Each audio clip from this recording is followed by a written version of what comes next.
नमस्कार। चलिए आज की कहानी की शुरुआत करते हैं और आज की कहानी है मुंशी प्रेमचंद के द्वारा लिखी धिक्कार। ये कहानी की शुरुआत होती है एक लड़की जिसका नाम है माड़ी। माड़ी क्या होता है, माड़ी बचपन में से ही विधवा हो जाती है और 5 वर्ष की उम्र में इसके पिताजी का देहांत होता है और 16 वर्ष की आयु तक आते आते इसका जो आश्रय होता है वो सारे आश्रय छिन जाते हैं, जैसे इसकी माताजी, जैसे इसके पिताजी और इसके पति। अब ये आश्रय कहाँ ढूंढेगी, क्योंकि एक महिला के लिए सबसे ज़्यादा चीज़ होती है कि उस महिला की आबरू की रक्षा कैसे होगी, कैसे लोग उससे समाज कहेगा। इन सारी चीज़ों को सोचते हुए उसके सामने एक सबसे बड़ी समस्या थी और उसकी समस्या का हल भी उसके चाचा बंसीधर थे। उसने सोचा कि मैं अपने चाचा और चाची के पास रहूँगी और चाचा और चाची के साथ रहकर अपनी पूरी ज़िंदगी काट डालूंगी। मेरे चाचा और चाची जो भी कहेंगे, जो भी करने को तैयार हो, मैं सब कुछ करने को तैयार हूँ, लेकिन मैं कहीं इधर उधर नहीं जाऊंगी। तो होता क्या है कि सेम इसी तरीके से वो अपने चाचा के पास चली जाती है और उसके चाचा और चाची कोई कसर नहीं छोड़ते हैं उसे परेशान करने के लिए। उनके पास एक लौंडी होती, लौंडी का मतलब होता है कि जो काम करने वाली जो नौकरानी होती है उसकी भी छुट्टी दे देते हैं और साथ में काम करने वाला एक नौकर होता है उसकी भी छुट्टी दे देते हैं। और सारे काम को कौन करता है, सारे काम को वो करती है माड़ी।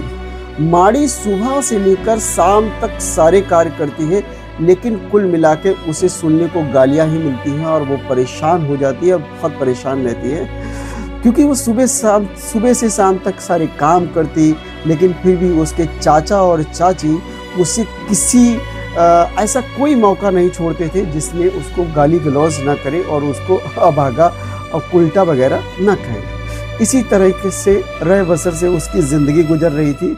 वहाँ पर उसका एक छोटा भाई था, गोकुल। छोटा भाई मतलब चाचा चाची का भाई। वो उसे बहुत प्यार करता था, कहता था दीदी अगर मेरी नौकरी लग गई तो मैं उस दिन तुमको यहाँ से ले चलूँगा और मुझे अच्छा नहीं लगता है कि मेरे पापा और मेरी माताजी तुमको कुछ कहते हैं। तो कहते ठीक है भैया, जब इच्छा हो तो ले चलना, तब तक तो मुझे यहीं काटना है। होता क्या है कि सेम इसी तरीके से ज़िंदगी चलती है, कुछ दिन गुजरते हैं और कुछ दिनों के बाद आज मालती की शादी होने वाली है। जनवासे से सारा सामान आता है और मालती आज सजने लगी। तो मालती कौन है? मालती उस चाचा चाची की लड़की है और एक बालिका से एक बधू बनने का जो सफ़र होता है वो भी देखना चाहती थी। तो माड़ी जो है, माड़ी का मन नहीं माना और माड़ी ने क्या किया, सारे काम छोड़कर देखने आ गई और उसकी चाची आ जाती है और उसे कहती है उल्टा कहीं कि तू चली आई, या भागिन विधवा कहे कि तू चली आई और मेरी भी बेटी का सुहाग छीन लेगी, तू भाग जा, तू यहाँ क्यों आई। और उसके जो शब्द थे उनके सीने में जाकर चुभ गए। तो उसने सोचा मैं इस दुनिया में इतनी बेकार हूँ, मुझे कोई नहीं पसंद करता है और मेरी क्या कमी थी कि जो मेरा पति जो था मेरा बचपन में चला गया, मेरे माता पिताजी ने मेरा बचपन में साथ छोड़ दिया। अब होता क्या है कि वो भी नवयुवती है और रोती रोती रोती रोती जीने पे चढ़कर जैसे अपने ऊपर वाले कमरे की ओर जाने लगती है। तो होती क्या है, उसकी मुलाकात एक व्यक्ति से हो जाती है जिसका नाम था कुछ नाम होता इंद्रनाथ। तो उसका नाम इंद्रनाथ है। इंद्रनाथ से उसकी मुलाकात हो जाती। इससे पहले भी इंद्रनाथ की उससे मुलाकात हो चुकी थी। आपको बता दूं ये इंद्रनाथ कौन है। ये इंद्रनाथ गोकुल का मित्र है जो उसके घर पर आता रहता है और वो माड़ी से कई बार मिल चुका था और माड़ी को पसंद करता था। और फिर भी वो माड़ी के पीछे पीछे जाता है, उसको कुछ शक होता है और माड़ी दरवाज़ा बंद कर लेती है। ये दरवाज़ा बार बार खटखटाता है और कहता है माड़ी दरवाज़ा खोलो, माड़ी दरवाज़ा खोलो। इतना आग्रह करता है, कहता है कि माड़ी दरवाज़ा खोलो नहीं तो अच्छा नहीं होगा।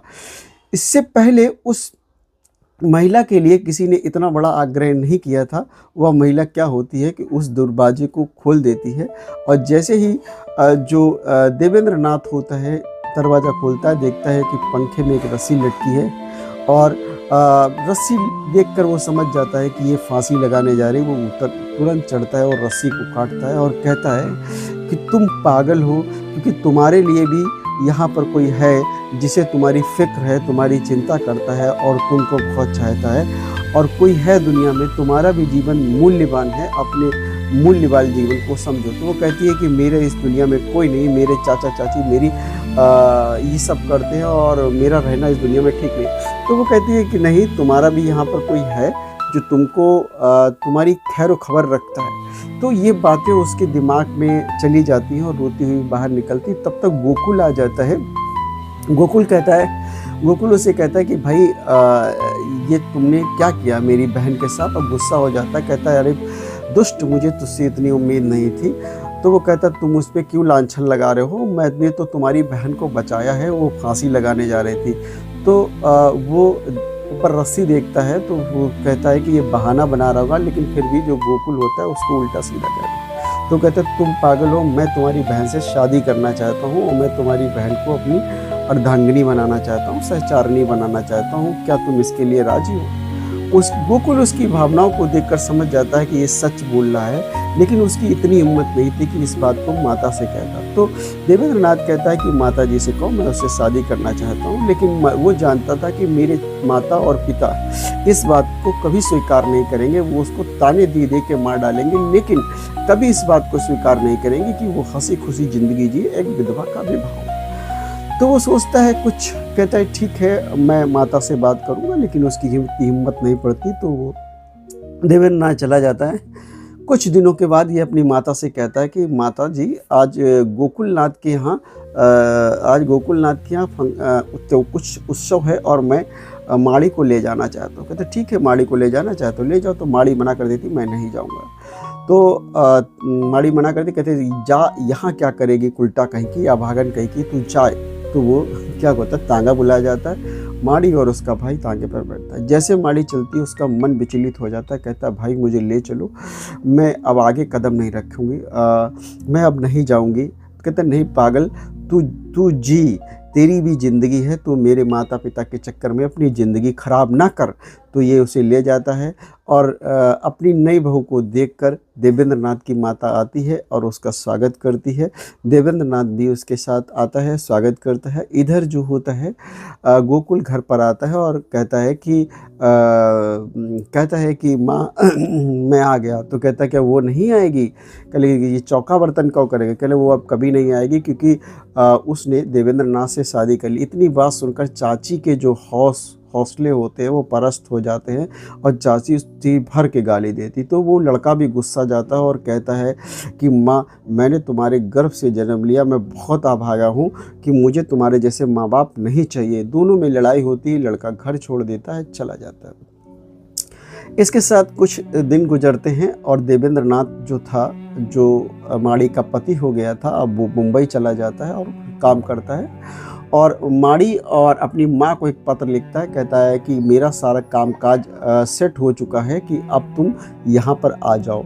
तो तार मिलते ही वो लोग जाने की तैयारी करते हैं, लेकिन उससे पहले क्या होता है, माड़ी जो है अपने चाचा वंशीधर को एक पत्र लिखती है और कहती है मेरे चाचा मुझे माफ़ करना, मैंने जो भी कदम उठाया उसके लिए मुझे माफ़ करना। मेरा भाई चला गया, इसका मुझे अफसोस है, वो कहीं नहीं गया होगा, कुछ दिन के बाद लौट आएगा। मैं आज शाम की ट्रेन से मुंबई जा रही हूँ अपने पति के पास। पत्र को पढ़ते ही चाचा को गुस्सा आती, पत्र को छोटे छोटे टुकड़ों में बांट देते हैं और साइकिल उठाते हैं और उठाने के बाद तुरंत स्टेशन की ओर जाने लगते हैं। जब स्टेशन की ओर जाते हैं तो देखते हैं कि ट्रेन, मुंबई जाने वाली ट्रेन अनाउंसमेंट हो रही है और बहुत सारी भीड़ है, लोगों की चहलकदमी है, लोग इधर उधर घूम रहे हैं। ये जाते हैं, चाचा को देखकर वो भी बाहर निकल आती है, क्योंकि उसकी भी इच्छा होती है काश मेरे चाचा एक बार आ जाते, मैं उनके पैर छू लेती और माफ़ी मांग लेती जो मैंने कदम उठाया। तो चाचा जाता है, कहते हैं उल्टा अभागिन कहे कि तेरी वजह से मेरा घर नाश हो गया, तूने मेरा घर नाश कर दिया, तेरी वजह से मेरा लड़का चला गया, तूने मेरे घर की ऐसी तैसी कर दी, तू मर क्यों नहीं जाती? तू मर जाती तो अच्छा होता, इससे अच्छा होता कि मैं तुझे अपने घर पे ना लाता, तूने मेरा परिवार, मेरा जवान लड़का खा लिया, तू मर जा। फिर अंदर से आवाज़ आती है बहू आओ अंदर। तो बहू कहती कैसा उल्टा पागल आदमी था, ये इतनी बुरी बात कह रहा था। तो खैर किस तरीके से ट्रेन चल देती है, चाचा भी चले जाते हैं, ट्रेन आगे जाती। बहू यानी कि माड़ी को ये बात सुनकर बड़ा अफसोस होता है। माड़ी की आंखों के सामने चाचा की वो बातें घूम रही थी, उसे बर्दाश्त नहीं हो रहा था। उसने क्या किया, सारे जेवर निकाले और एक पोटली में रखा, और पोटली में रखने के बाद सारे अपने पति की फ़ोटो भी उस पोटली में रखी। रखने के बाद फिर थोड़ी रात हुई और दोनों सो गए। थोड़ी देर के बाद जब सास की आँख खुली तो देखा क्या, बहू बहू चिल्लाने लगी, लेकिन बहू कहीं नहीं मिली। उस ट्रेन के डिब्बे में टीटी था, वो आया और तब तक उस बुढ़िया ने गाड़ी रोक दी थी। गाड़ी पे उतरने के बाद देखा कि इधर उधर कहीं बहू नहीं, तो अंदाज़ा लगाया गया कि चलती गाड़ी से कोई उतर नहीं सकता है, हो सकता है कि बहू कहीं छलांग लगा दी हो, किनारे खड़ी हो, गिर गई हो। फिर क्या होता है, फिर उधर मुंबई में ये जो देवेंद्र नाथ होता है, इसका चपरासी जो होता है, वो बात करते, वैवाहिक जीवन के बारे में बात करते, और आज खुश थे क्योंकि आज माड़ी जो थी वो आ रही थी। और तब तक क्या होता है कि उनको एक पत्र मिलता है, और पत्र को जैसे ही वो पढ़ता है तो उसके हाथ पैर से हाथ से पत्र गिर जाता है, तो उसके पैर डगमगाने लगते हैं और बड़ा ही उसको दुख होता है। आंखों के सामने अंधेरा छा जाता है और उसको लगता है कि जैसे मेरा जीवन खत्म हो गया। उस पत्र में लिखा था कि माड़ी ने ट्रेन से कूदकर आत्महत्या कर ली है, और माड़ी की जो लाश है वो 3 कोस दूर पुणे के पास मिली है, आ जाओ। तो ये तुरंत पहुंचता है मुंबई की उसी गाड़ी पे पहुंचता है, और पहुंचने के बाद फिर क्या होता है कि 1 सप्ताह बीत जाता है। 1 सप्ताह के बाद फिर ये बंसीधर के घर जाता है। बंसीधर बाहर बैठे अखबार पढ़ रहे होते हैं। जब इसको देखते हैं तो इसके चेहरा हाव भाव देखकर इनके समझ में नहीं आता है, और उससे पूछते हैं क्या हुआ, तुम तो मुंबई में थे, इतनी जल्दी कैसे आ गए? तो कह रहे हैं चाचा मैं आ गया हूँ। कह रहे गोकुल भी चला गया था। कह रहे गोकुल मुझे स्टेशन पर मिला है और देहातों में टहल रहा, तो मैंने कहा चलो, लेकिन गोकुल वो कह रहा है मैं थोड़ी देर के बाद आऊँगा, थोड़े दिनों के बाद आऊँगा। लेकिन उसकी इतनी बात सुनकर चाची आई, लोटा में पानी रखा और कहा कि पानी पी लो, कुल्ला कर लो, मीठा खा लो, ये सब कर लो। तो कह रहे माड़ी कहाँ है, चाची पूछती। तो अपने पत्र से एक पत्र निकालता है और कहता है कि माड़ी अब दुनिया के दुख दर्द से आज़ाद हो गई, वो बड़ी खुश है, अब उसे किसी की चिंता नहीं। पत्र में लिखा होता है कि पत्र जो होता है देवेंद्र नाथ के लिए लिखा जाता है, मेरे पति, मैं तुम्हारा जीवन कलंकित नहीं करना चाहता हूँ। मेरी जैसे अभागिनी कुल्टा को तुमने अपनी सहचरणी बनाया है, ये बहुत अच्छी बात है, लेकिन मैं तुम्हारे ऊपर कलंक नहीं लगाना चाहती, इसलिए मैं अपनी आत्महत्या कर लूँगी। तो जब तक मेरा पत्र मिलेगा तब तक मैं आत्महत्या कर चुकी होंगी।